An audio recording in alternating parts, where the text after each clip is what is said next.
यहाँ तो बहुत बड़े बड़े बुजुर्गों की रूहें आती हैं हमारे घरों में, शब बारात के हलवे खाने, खिचड़े खाने और पता नहीं क्या क्या करने। बड़े बड़े लोगों की रूहें आती हैं हमारे यहाँ, कहते हैं बुजुर्गों की रूहें आती हैं। मेरे भाइयों, कुरान कहता है जो रूह मेरे पास आ जाती है वो दोबारा लौट कर नहीं जाती। अच्छा एक बात बताइए, दुनिया में 3rd क्लास की जिंदगी है, आदमी मर गया, अच्छे काम किया है, फिर वो आखिरत में चला गया, बरज़ख में चला गया, अब वो फिर 1st क्लास की जिंदगी से कोई 3rd क्लास की जिंदगी में आएगा? मौलाना जर्जिस बहुत अच्छे नेक अमल किए, अब हम मर गए, अब हम मरने के बाद अल्लाह ने मुझे आला इल्लीन के अंदर मेरी रूह को दाखिल कर दिया, अब हम दुनिया में दोबारा आना चाहेंगे, उन नेमतों को छोड़कर दुनिया में हम दोबारा आएंगे, फिर फायदा क्या है? दुनिया की 3rd क्लास की जिंदगी को छोड़कर हम 1st क्लास में अच्छी जिंदगी में गए हैं, फिर हम दुनिया में क्यों आना चाहेंगे? मेरे भाइयों, जो बुजुर्ग दुनिया की जिंदगी में अमल करके अल्लाह को प्यारे हो गए हैं, वो अल्लाह के पास से लौटकर दुनिया में दोबारा क्यों आना चाहेंगे? इतनी मोटी सी बात हमारी आपकी अकल में नहीं आती है। मेरे भाइयों, जिस आपके जिक्रा गांव के अंदर अगर मुझे पकड़ के मारा जाए, ठूसा जाए, अच्छा कमीने पिछली साल तू क्यों नहीं आया था, है बोल, ये अब पकड़ के कोई हमें बांध के मारे, फिर दोबारा हम जिक्रा गांव में प्रोग्राम देंगे? कभी नहीं देंगे। एक बार जो आदमी हम मार खा चुका हो, दोबारा क्यों वो उस गांव में प्रोग्राम देगा? मेरे भाइयों, जो आदमी दुनिया में मुसीबतें बर्दाश्त करके, नेक अमल करके, फजर की नमाजों में सर्दियों में उठकर तकलीफें बर्दाश्त करके उसने अच्छी जिंदगी पाई हो, इल्लीन के अंदर मकाम पाया हो, जन्नत की खिड़की उसके लिए खोल दी गई हो, फिर वो दुनिया में दोबारा उससे कहा जाए चले तो दोबारा क्यों आएगा? फिर हम क्यों जाएं और अमल करें? फिर क्यों हम नमाजें पढ़ने के लिए जाएं? हमें अल्लाह ने जब ये इनाम दे दिया तो हम दुनिया में क्यों जाएं? मेरे भाइयों, फिर वो दुनिया में दोबारा तकलीफ उठाने के लिए क्यों आएगा? इतनी मोटी सी बात हमें और आपको समझना चाहिए। और यही बात हम बड़े प्यार से कहते हैं तो हमारे भाई कहते हैं, ओह ये आ गया मौलवी, जिसने इसकी तकरीर सुनी काफिर, इन दौर से निकलो। आपको मालूम है, अल्लाह के रसूल एक कब्र के पास से गुजर रहे थे, वहाँ एक औरत बैठी हुई थी जिसका बच्चा इंतकाल कर गया था और वो अपने बच्चे की कब्र पर बैठ कर रो रही थी। अल्लाह के नबी ने उससे कहा, अल्लाह की अमानत है, ले लिया, चलो तुम सब्र करो। वो पहचान नहीं सकी कि ये अल्लाह के रसूल हैं। उसने क्या कहा, अरे चल जा यहाँ से। आ गया, सब्र कर सब्र कर, सब्र सब्र कर चिल्लाने वाला। जिसकी ऊपर गुजरती है वही जानता है। तुझे क्या मालूम कि मेरा बेटा मर गया है, मेरे ऊपर क्या गुजर रही है, तू क्या जाने। उसने मोहम्मदुर रसूलुल्लाह से ये कह दिया। अल्लाह के रसूल वहां से चले गए। भाई ऐसी मौके पर क्या कहा जाए जब वो अपने बच्चे की मौत पर सब्र नहीं हो रहा है, उससे सब्र नहीं कर पा रही है। वो तंबी करना था, कर दिया, आगे बढ़ गए। बाद में उस औरत से 1-2 दिन के बाद किसी ने कहा, तुमने जिस आदमी से ये जुमला कहा जानते हो वो कौन? वो मोहम्मदुर रसूलुल्लाह थे। हैं? वो अल्लाह के नबी थे जिनको मैंने ये बोला था। कि हाँ। 3-4 दिन के बाद वो अल्लाह के रसूल के पास आई और कहती है, मुझे माफ़ कर दीजिए अल्लाह के नबी, मैं आपको पहचान नहीं सकी। अब सुनिए यहाँ अल्लाह के नबी क्या कहते हैं, आए अल्लाह के रसूल, मैं आपको पहचान नहीं सकी, मुझे माफ़ कर दीजिए। आपने मुझे उस दिन सब्र की तलकीन की थी, मैं सब्र कर रही हूँ। अल्लाह के रसूल, मुझे सब्र आ गया, मैंने सब्र कर लिया, आप मुझे माफ़ कर दीजिए। मैंने आपसे कहा चल चल, तू क्या जाने, जिसके ऊपर गुजरती वो जानता, मुझे सब्र आ गया। तो अल्लाह के नबी ने मुस्कुराते हुए क्या कहा, नहीं, 4 दिन के बाद सब्र आया है ना? नहीं, इन्नमा सब्रु इंद सदमतिल ऊला, सब्र तो उस वक्त होता है जब मुसीबत पहुंचे, उसी वक्त सब्र किया जाए। बाद में तो सभी को सब्र आ जाता है, 2, 4, 5, 6 दिन के बाद, 1 हफ्ते के बाद तो सभी को सब्र आ जाता है। आज अगर 4 दिन के बाद तुम्हें सब्र आया है तो क्या आया है? असल सब्र तो उस दिन था जिस दिन तुम्हारा बेटा मरा था और तुम अपने बेटे के कब्र के पास बैठकर रो रही थी और उस वक्त मैं कह रहा था सब्र करो। उस वक्त तुम सब्र करती तो तुम्हें अज्र मिलता, तुम्हें इनाम मिलता, तुम्हें अल्लाह के यहाँ सवाब दिया जाता। 4 दिन के बाद माफी मांग रही हो और कह रही हो क्या मुझे सब्र आ गया। आज सब्र का कोई बदला तुम्हें नहीं मिलेगा। सब्र तो वो है जो मुसीबत के वक्त आदमी करे, बाद में तो सभी को सब्र आ जाता है। सब्र को समझने की कोशिश करो। सब्र यही नहीं है, एक गांव का मुखिया है, पुलिस और एसएसपी और डीएम से उसके ताल्लुकात हैं, हम गरीब आदमी है, उसने पकड़ा थप्पड़ मारा और हम पिट गए, कुछ नहीं कह रहे उसको, क्यों? मुखिया है, अच्छे ताल्लुकात हैं, सब्र कर लिया। ये सब्र नहीं है, ये सब्र नहीं है, ये जुल्म को सहना है, ये बुज़दिली है। आपने सब्र नहीं किया। आपके दिल में यह था अगर आज इसके पावर के बराबर मैं होता या इसके बराबर मेरे पास पैसा होता या ये पोस्ट मेरी होती, तब देखें ये कैसे जुल्म करता, तब मैं इसको बताता। आप जुल्म सब्र नहीं कर रहे हैं, आप जुल्म सह रहे हैं, और जुल्म को सहना एक और जुर्म है, एक और पाप है, एक और गुनाह है, एक और ये बुज़दिली आपने। मुसलमान कभी बुज़दिल नहीं होता है। मुस्लिम कौम जुल्म सहने के लिए पैदा नहीं हुई है। आपके अंदर गुस्सा है, होना चाहिए। मैं नहीं कहता हूं कि गुस्सा आप मत होइए, मैं कहता हूं कि अगर गुस्सा आपके अंदर है तो इस गुस्से को परवरिश कीजिए, उस गुस्से को पालिए। मैं तो आपको यह नसीहत करता हूं कि गुस्से को पालिए, लेकिन इस गुस्से को आप अपने अंदर पाल पोस कर बड़ा करिए, और यह गुस्सा वहां दिखाइए जब आपका बेटा शराब पीते हुए घर पे आए, तब आपका गुस्सा आना चाहिए। आपकी बीवी बेपर्दा जब बाजारों में घूमती है, तब आपको गुस्सा आना चाहिए। इस गुस्से को संभालिए, और जहां गुस्सा होने की जरूरत है वहां गुस्सा कीजिए। यहां गुस्से की जरूरत है, यहां आपकी बेटी बेपर्दगी के साथ घूम रही है, मोबाइल लेती है, अपने जीजा की मोटरसाइकिल पे बैठ के बहनोई के साथ सफर कर रही है, और देवर की मोटरसाइकिल पर भाभी बैठकर जा रही है। आपके अंदर गुस्सा आना चाहिए, और आप अपने छोटे भाई से कहें, तेरी हिम्मत कैसे हुई कि तूने अपनी भाभी को यानी मेरी बीवी को पीछे बिठाया, मोटरसाइकिल पे बिठाया।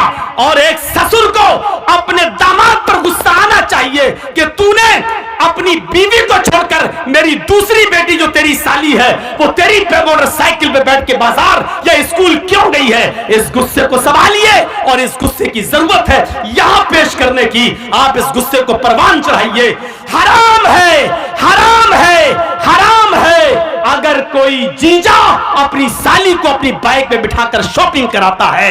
हराम है अगर कोई देवर अपनी भाभी को बाइक में बिठा के शॉपिंग कराने के लिए जाता है, और ये कहता कि मेरे भाई की इजाजत है। शरीयत भाई की इजाजत के बावजूद भी भाभी को अपने साथ ले जाने की इजाजत नहीं देती है। शरीयत ससुर की इजाजत के बावजूद भी, बीवी की इजाजत के बावजूद भी बीवी की बहन को अपने साथ जाने की इजाजत नहीं देती है।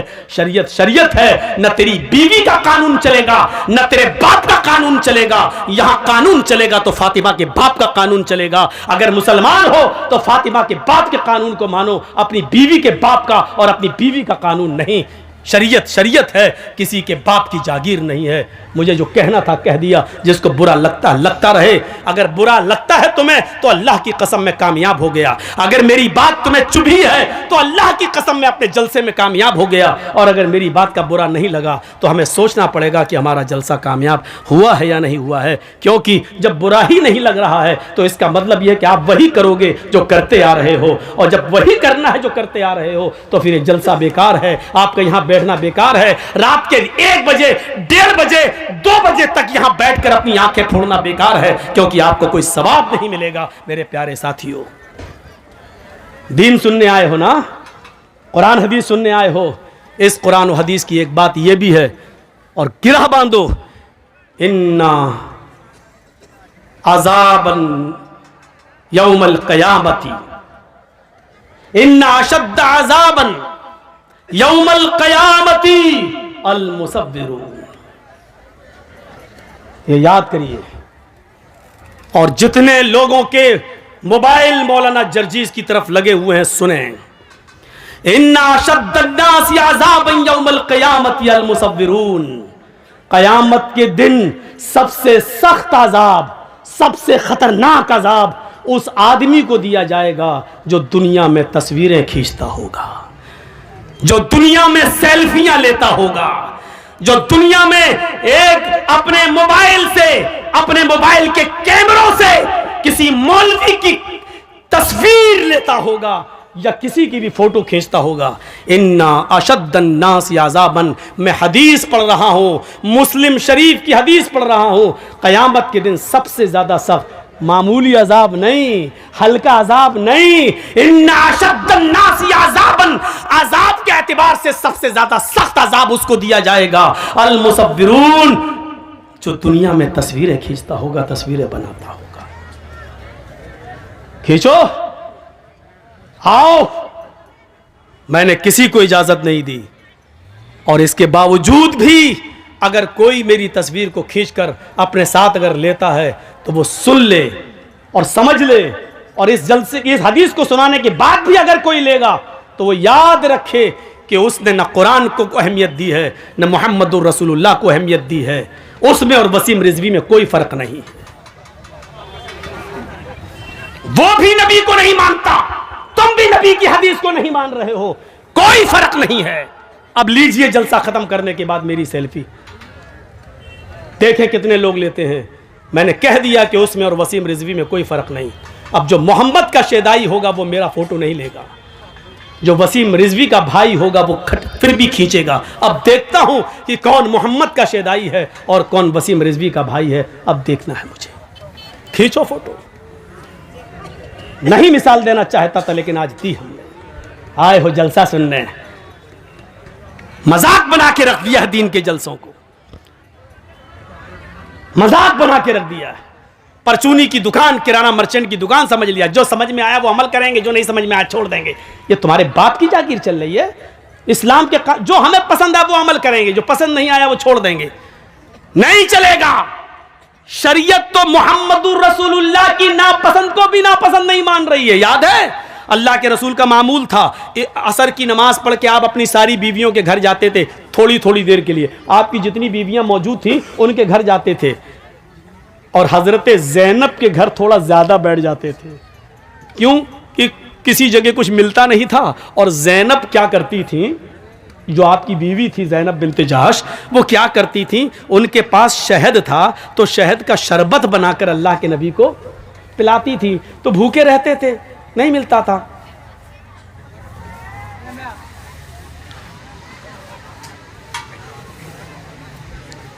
कुत्ते की दुम 100 साल भी रखोगे नल के पाइप में और उसके बाद निकालोगे और ये सोचोगे सीधी हो जाएगी, सीधी नहीं हो सकती, वो टेढ़ी ही रहेगी। बिल्कुल कुत्ते की दुम सीधी नहीं हो सकती है। ऐसे ही इतना कहने के बाद भी इसका ज़मीर देखो वहीं से उठ रहा है, लग रहा है मोदी का बाप है। कोई परवाह नहीं। अरे जब इतना पेशाब लगता है तो बैठते क्यों हो? अब अल्लाह जाने पेशाब करने गए हो या मोबाइल पे बात हो गई, अब फला जगह मिलेंगे, सब यहाँ हैं। बेटा जिस स्कूल में तुम पढ़ते हो उसका हेड मास्टर रह चुका हूँ मैं। जाकर देख लो, यहाँ जर्जी साहब सुन रहे, वहाँ मेला लगा है। आई हैं लिपस्टिक लगा लगा के, ऐसा लग रहा है जैसे अपने आदमी का खून पी के आई हैं, ऐसी गहरी लिपस्टिक। और जलसों में भी क्रीम और पाउडर ऐसा चुपड़ा हुआ है जैसे लगता है कि भैंस या गाय का गोबर लीप लिया मुंह पे। जाके देखो। और अभी मेरे आने से पहले जब हम आ रहे थे तब देखिएगा क्या हाल था। जहाँ लड़की वही लड़के, कसम खुदा की कई जगह मिसाल दे चुका हूं, ऐसा लग रहा था जैसे एक कुतिया के पीछे 10-10 कुत्ते लगे। सुनना पड़ेगा तुम्हें नहीं, तुम्हारे बाप को भी सुनना पड़ेगा।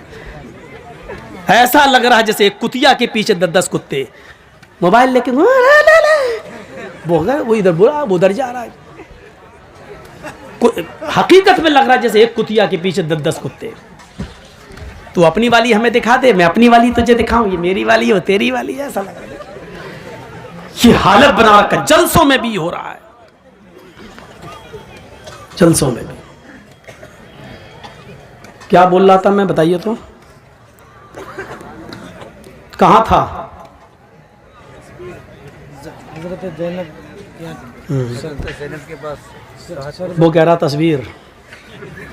तस्वीर की बात तो निकल गई। अब हजरत ज़ैनब बिन्त जहश के यहाँ गए, भूखे रहते थे, तो वो कुछ शहद का शरबत बनाकर अल्लाह के नबी सल्लल्लाहु अलैहि वसल्लम को पिलाती थी। थोड़ी देर हो जाती थी। जिसकी कई बीवियां हों तो बीवियों में तो आपस में टसंग रहती ही है। अच्छा, उनके यहाँ ज़्यादा क्यों बैठ जाते हैं, हमें इतना टाइम क्यों नहीं देते हैं?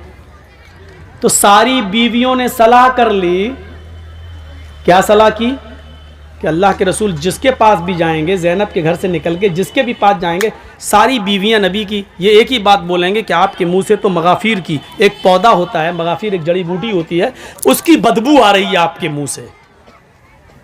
तो अब अल्लाह के नबी ज़ैनब के घर से निकले, दूसरी बीवी के यहाँ गए, उन्होंने कहा अल्लाह के नबी आपके मुंह से तो बदबू आ रही है, बदबू कहाँ से आएगी? फिर आप दूसरी बीवी के पास गए, उन्होंने भी कहा बदबू आ रही है। जब सारी बीवियाँ एक ही बात कहेंगी तो दिमाग तो कबूल कर ही लेगा ना कि इसका सभी एक ही बात कह रही हैं तो इसका मतलब बदबू। और नबी अकरम को बदबू से सख्त नफरत थी। खुशबू भी आप इतनी लगाते थे कि पसीना भी टपकता था तो खुशबूदार बन जाता था। जिस नबी की हालत ये हो वो बदबू को कैसे पसंद करे? तो कहा क्या खा के आए आप ज़ैनब के घर से? कहा शहद का शरबत पी के आया हूँ, इसीलिए बदबू आ रही है। तो अल्लाह के नबी ने कह दिया आज के बाद शहद को मैं हाथ नहीं लगाऊंगा, शहद मुझ पर हराम, नहीं पीऊँगा आज के बाद, नहीं खाऊँगा। तो शहद को अल्लाह ने हलाल किया और नबी ने क्या कह दिया? आज के बाद मैं शहद को हाथ नहीं लगाऊंगा।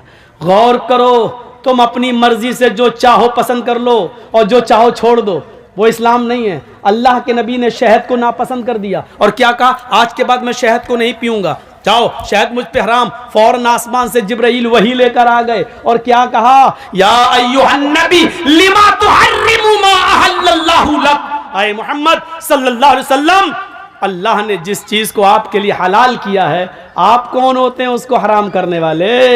लिमा तुहर्रिमु मा अहल्लल्लाहु लक। आपने उस चीज को अपने ऊपर हराम क्यों किया है जिसको अल्लाह ने हलाल किया? इस कुरान की आयत से आपको पता चल रहा है क्या मतलब हुआ? इसका मतलब यह हुआ कि अल्लाह की तरफ से अगर कोई चीज हलाल है तो उसको हराम करने का इख्तियार और हराम करने का पावर मोहम्मदुर रसूलुल्लाह को भी हासिल नहीं है। तो फिर हमें और आपको ये कैसे हासिल हो जाएगा कि हमें जो पसंद हो वो अमल कर लें और जो चीज हमें पसंद नहीं है उस पर हम अमल ना करें? जो चीज मेरी मर्जी के मुताबिक हो उसको हम मान लें और जो चीज मेरी मर्जी के मुताबिक ना हो उसको हम छोड़ दें। ये कैसे हो सकता है जब नबी अपनी मर्जी के खिलाफ शहद को हराम नहीं कर सकते अपने ऊपर? जब नबी को ये पावर हासिल नहीं है तो तुम्हें ये पावर और हमें ये पावर किसने दे दिया है?